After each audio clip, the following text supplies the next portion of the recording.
শহরের একঘেয়ে জীবন থেকে একটু স্বস্তির নিঃশ্বাস ফেলার জন্য সবচেয়ে উপযোগী জায়গা হলো পাহাড় কিংবা সমুদ্র। ঠিক তেমনই টাঙ্গুয়ার হাওর, যেখানে মিলবে বড় বড় পাহাড় এবং সমুদ্রের মতো হাওর। টাঙ্গুয়ার হাওরের অবস্থান সিলেট বিভাগের সুনামগঞ্জ জেলা এবং তাহিরপুর উপজেলায়। এটি দেশের দ্বিতীয়তম মিঠা পানির হাওর। বর্ষাকালে টাঙ্গুয়ার হাওর যেন এক বিস্তীর্ণ জলরাশিতে পরিপূর্ণ হয়, আর তখনই দেশের বিভিন্ন জায়গা থেকে ছুটে আসেন হাজারো পর্যটক। দূরে মেঘালয়ের সবুজ পাহাড়, আকাশে উঠতে থাকা সাদা মেঘ, আর চারদিকে ছড়িয়ে থাকা শান্ত জল, এ যেন এক স্বপ্নের রাজ্য।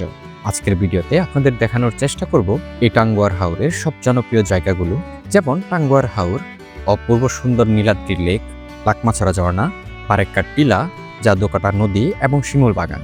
তাছাড়া এই টাঙ্গুয়ার হাওর ভ্রমণ গাইডলাইন তো থাকছেই। তাই ধৈর্য সহকারে সম্পূর্ণ ভিডিওটি দেখার আমন্ত্রণ জানিয়ে শুরু করছি আজকের ভ্রমণ গল্প। টাঙ্গুয়ার হাওর ভ্রমণের জন্য বেশ কিছু রাস্তা রয়েছে, তবে সবচেয়ে জনপ্রিয় হলো সুনামগঞ্জ হয়ে টাঙ্গুয়ার হাওর ভ্রমণ করা। আমরা রওনা দিয়েছি ময়মনসিংহ থেকে বাইকে যাওয়ার জন্য সবচেয়ে সহজ রাস্তা হলো মোহনগঞ্জ দিয়ে মধ্যনগর যাওয়া। মধ্যনগর আসার পর আমাদের প্রথম কাজ হলো বাইকগুলোকে পার্কিং করা। এখানে বাইক পার্কিংয়ের জন্য রয়েছে সুব্যবস্থা। প্রতিটি বাইকের জন্য আপনাকে গুনতে হবে 250 টাকা করে। বৃষ্টির জন্য আমাদের আসা একটু লেট হয়ে গিয়েছে। আমরা আমাদের হাউসবোটের দিকে চললাম। এই হাউসবোট দিয়েই আমরা টাঙ্গুয়ার হাওর ভ্রমণ করব। 2 দিন 1 রাতের জন্য এই হাউসবোটের ভাড়া পড়েছে 24,200 টাকা। সাথে 5 বেলা খাবারের ব্যবস্থা রয়েছে। আমরা 11 জন ছিলাম, সেক্ষেত্রে জনপ্রতি আমাদের খরচ পড়েছে 2,200 টাকা করে।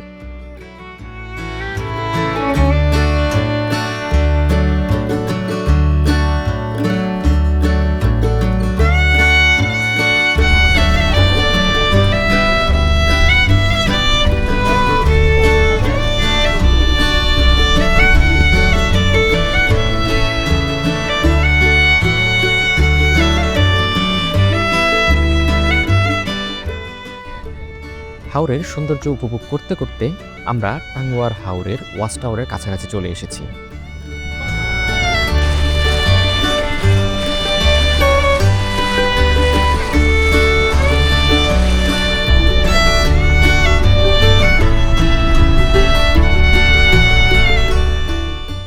বর্তমানে ওয়াচ টাওয়ার থেকে একটু দূরেই হাউসবোটগুলো নোঙর করা হয়, আর এখান থেকে ছোট নৌকা দিয়ে ওয়াচ টাওয়ারে যেতে হয়। সেক্ষেত্রে নৌকা প্রতি ভাড়া নেয় 200 থেকে 300 টাকা পর্যন্ত। সময় লাগে 10 থেকে 20 মিনিট।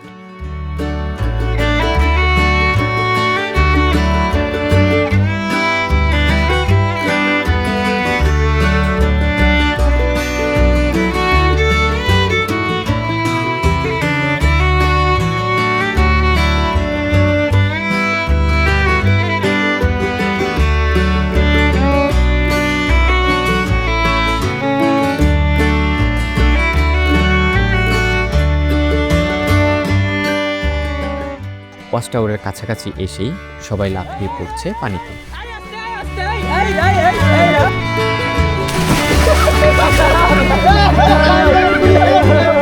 আমরা এখন কোথায় আছি?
এখানে প্রায় 1 ঘন্টা লাফালাফি করার পর আবারও আমরা ফিরে যাচ্ছি হাউসবোটের দিকে। এরপর আমাদের গন্তব্য টেকের ঘাট।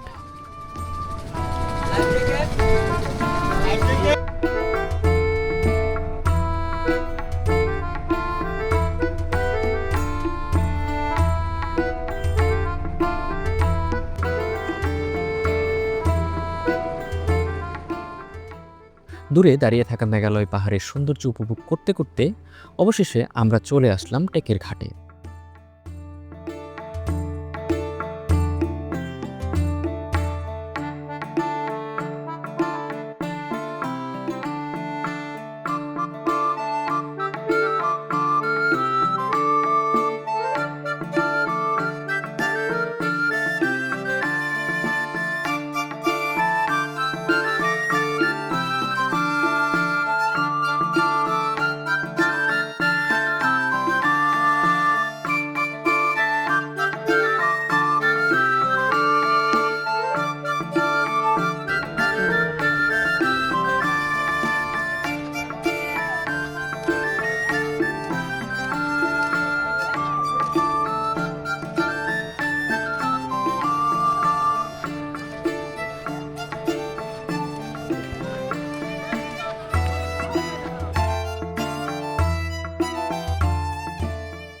টেকের ঘাটে আসার পর ভাইক ভাড়া করেছি লাকমাছড়া ঝর্ণার উদ্দেশ্যে যাবার জন্যে।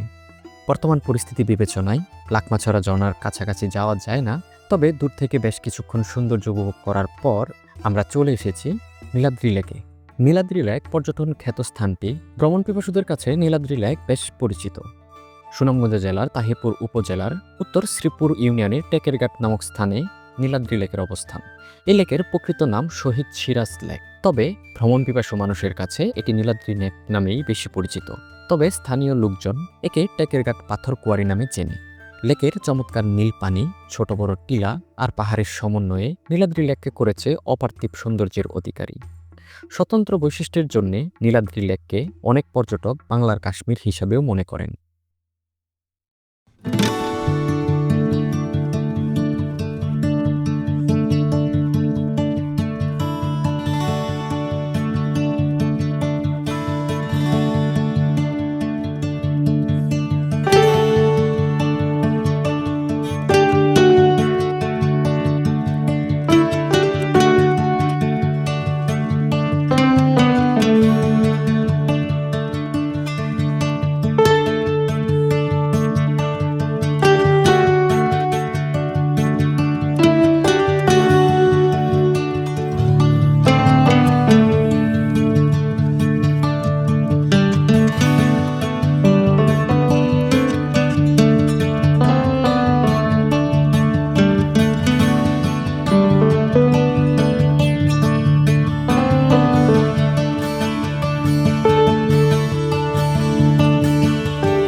নীলাদ্রি লেকের সৌন্দর্য উপভোগ করতে করতে সন্ধ্যা ঘনিয়ে এসেছে। আজকের রাতযাপন এই টেকের ঘাটেই হাউস বোটে। আবারও আমাদের যাত্রা শুরু হবে আগামীকাল সকাল থেকে। সময় সকাল 5টা। আমাদের হাউস বোট শিমুল বাগানের উদ্দেশ্যে রওনা দিয়েছে। শিমুল বাগান যেতে প্রায় 1.5 থেকে 2 ঘন্টা সময় লাগতে পারে।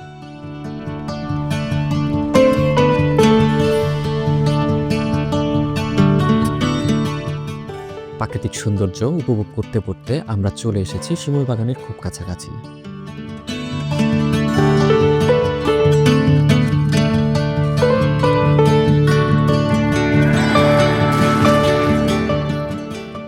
এখন আমাদের হাউস বোটটি শিমুল বাগানের ঘাটে।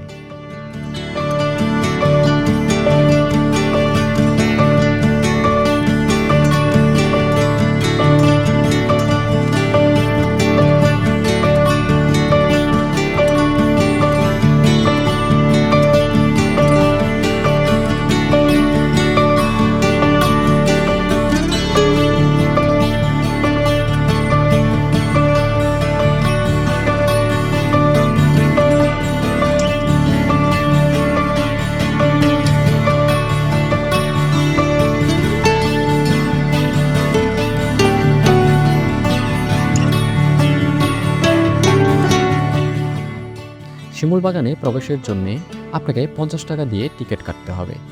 শিমুল বাগান বাংলাদেশের একটি প্রাকৃতিক সৌন্দর্যমণ্ডিত স্থান, যা বসন্তকালে লাল শিমুল ফুলে অপরূপ দৃশ্য উপস্থাপন করে। ফাল্গুন এবং চৈত্র মাসে ফুলে ফুলে ঢেকে যায় এই বাগান। এ সময় বাগানটি সাধারণ দর্শনার্থীদের আকর্ষণ করে তার মনোমুগ্ধকর পরিবেশ এবং প্রকৃতির রঙিন উৎসবের কারণে। বিশেষ করে ফটোগ্রাফার, প্রকৃতি প্রেমী এবং ভ্রমণ পিপাসুরা শিমুল বাগানের সৌন্দর্য উপভোগ করতে ভিড় জমান। স্থানীয় সাবেক চেয়ারম্যান জয়নাল আবেদিন সাহেব ২০০২ সালে ২৪০০ শতক জমিতে শৌখিনতার বশে শিমুল গাছ রোপণের উদ্যোগ নেন। দিনে দিনে বেড়ে ওঠা শিমুল গাছগুলো এখন পরিণত হয়েছে শিমুল বাগানে।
শিমুল বাগান দেখার পর এখন আমাদের গন্তব্য বারেক্কা টিলা।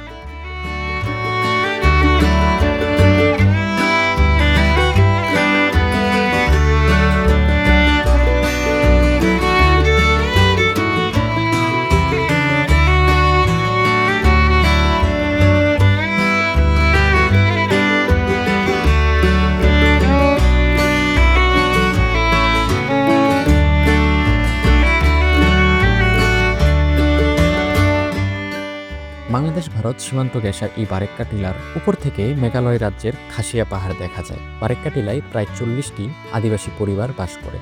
সবুজে পরিপূর্ণ টিলার মধ্যে টেকেরঘাট যাবার রাস্তা নির্মিত হয়েছে। বারেক্কা টিলার পাশ দিয়ে বয়ে গিয়েছে জাদুকাটের নদী। বর্ষায় জাদুকাটের নদী বেয়ে ভারত থেকে প্রচুর বালু এবং পাথর আসে।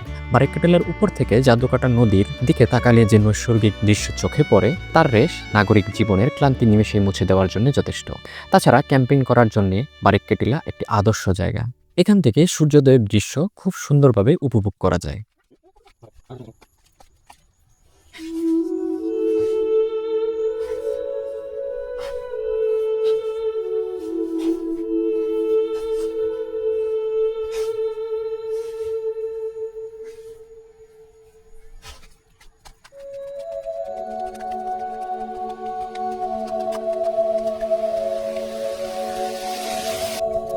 নারায়ে তাকবীর, আল্লাহু আকবার, নারায়ে তাকবীর। আল্লাহু আকবার।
আসসালামু আলাইকুম প্রিয় দর্শক, আমরা এখন পাহাড় থেকে নেমে যাচ্ছি বারেকটিলা থেকে। আসলে এখানে চোখের যে একটি সুন্দর জায়গা, এগুলো ক্যামেরাতে ক্যাপচার করা আর কি। পাহাড়ের সৌন্দর্য আমরা দেখে যতটুকু মনোমুগ্ধকর হয়েছে, এই ক্যামেরাতে এগুলো তুলে ধরা আসলে একদমই পসিবল না। আর এগুলো আল্লাহ তাআলার অশেষ নিয়ামত। আপনারা পাহাড় ঘুরতে আসবেন, আপনাদের ঈমান আরো দীপ্ত। বারেকটিলা দেখার পর এখন আমরা জাদুকাটা নদীর ঠিক ওই পারে চলে যাব।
জাতুকাটা নদীর এই পারে এসে প্রায় 1 ঘন্টা গোসল করার পর এবার আমাদের যাত্রা মধ্যনগরের উদ্দেশ্যে, যেখান থেকে আমাদের যাত্রা শুরু হয়েছিল।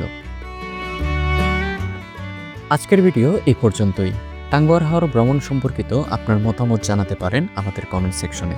আপনাকে জানিয়ে রাখি, বর্তমান সময়ে আরেকটি জনপ্রিয় স্থান হলো প্রকৃতির অপার সৌন্দর্যে ঘেরা নেত্রকোনার পাঁচগাঁও চন্দ্রডিঙ্গা পাহাড়। চন্দ্রডিঙ্গা পাহাড়ের সৌন্দর্য নিয়ে আমাদের ইউটিউব চ্যানেলে একটি বিশেষ পর্ব রয়েছে, আপনি চাইলে দেখে আসতে পারেন। শীঘ্রই দেখা হচ্ছে নতুন কোনো ভিডিওতে। ততক্ষণ পর্যন্ত ভালো থাকুন, সুস্থ থাকুন। আল্লাহ হাফেজ।